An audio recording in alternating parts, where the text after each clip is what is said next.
Shalom saudara, hari ini kita akan kembali merenungkan firman Tuhan dari Filipi 4 ayat 10 sampai 13 dengan judul Cukup dan Puas.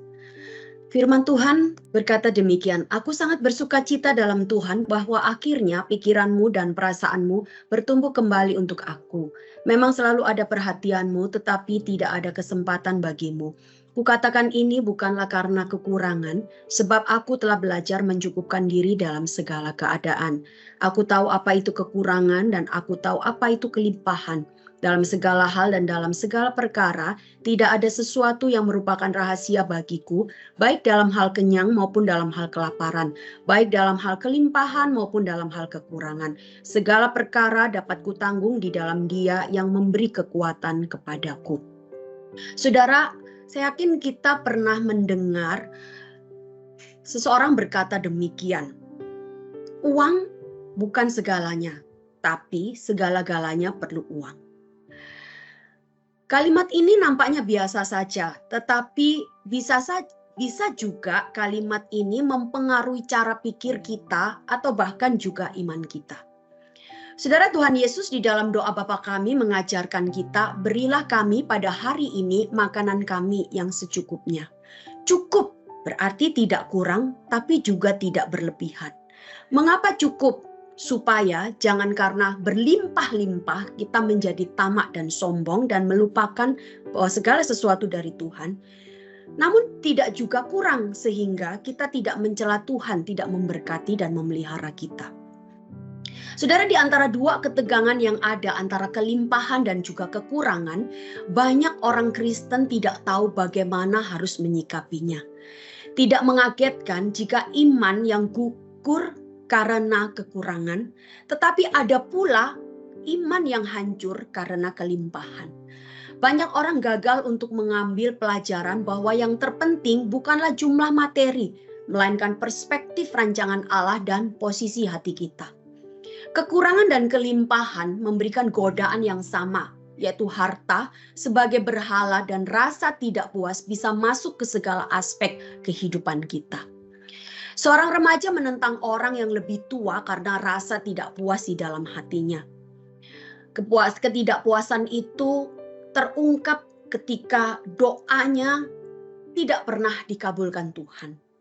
Pembedaan perlakuan dari orang tua antara dirinya sebagai anak tertua dengan adiknya yang lebih diperhatikan, dan banyak lagi ketidakpuasan lainnya yang membuat ia membangun tembok yang tinggi, lebih tinggi dari tinggi badannya akan ketidakpuasan. Sehingga ia tidak bisa melihat berkat dan kemurahan Tuhan yang begitu besar di dalam kehidupannya. Tidak bisa melihat sisi yang baik yang lain yang Tuhan sediakan di dalam kehidupannya. Saudara, di dalam dalam Filipi pasal 4 ayat 10 ini, cara Paulus mengungkapkan kepuasan dan kecukupan di dalam bagian firman Tuhan ini sangat menarik. Ia menunjukkan bahwa ia sangat bersukacita di dalam Tuhan ketika ia menerima pemberian dari jemaat. Bukan karena pemberiannya, bukan karena uangnya, bukan karena materinya, tetapi karena Allah, dan karena hal itu menunjukkan kasih dan kepedulian jemaat Filipi yang tulus untuk dia. Ucapan ini sama sekali bukan ucapan yang klise. Paulus memanfaatkan ucapan terima kasih ini sebagai kesempatan untuk mengajarkan perspektif teologis yang benar tentang materi. Bahwa mereka bisa memberi, mereka bisa mengasihi, mereka bisa peduli, mereka bisa menjadi sahabat bagi Paulus, itu semua karena Tuhan. Sehingga dalam ayat 13 Filipi pasal 4 ini, Paulus juga mengatakan dengan tegas, "Segala perkara dapat kutanggung di dalam Dia, dalam Tuhan yang memberi kekuatan kepadaku." Paulus menegaskan bahwa kecukupannya, kepuasannya ada di dalam Kristus. Bagi Paulus, setiap pemberian adalah hal yang istimewa. Ada Allah yang bekerja di balik segala sesuatu. Saudara, apa itu kepuasan? Kepuasan adalah perasaan istirahat, kedamaian batin yang muncul karena sikap kita yang benar di hadapan Allah dan mengetahui bahwa Allah mengendalikan semua yang terjadi pada kita. Puas juga berarti kita tidak terpukul oleh keadaan sulit ataupun orang-orang yang sulit, dan tidak tergiur dengan kemakmuran belaka. Karena hidup kita berpusat kepada hubungan yang hidup dengan Tuhan Yesus Kristus. Bagaimana dengan kita? Dunia hari ini melakukan pencarian kepuasan dengan cara yang salah. Rasa cukup dan puas itu berdasarkan kepada standar hati dan diri kita. Oleh sebab itu kita perlu berhati-hati menghindari cara-cara tersebut. Jangan sampai kita membangun tembok ketidakpuasan dalam diri kita. Karena itu sebenarnya akan menghancurkan diri kita sendiri.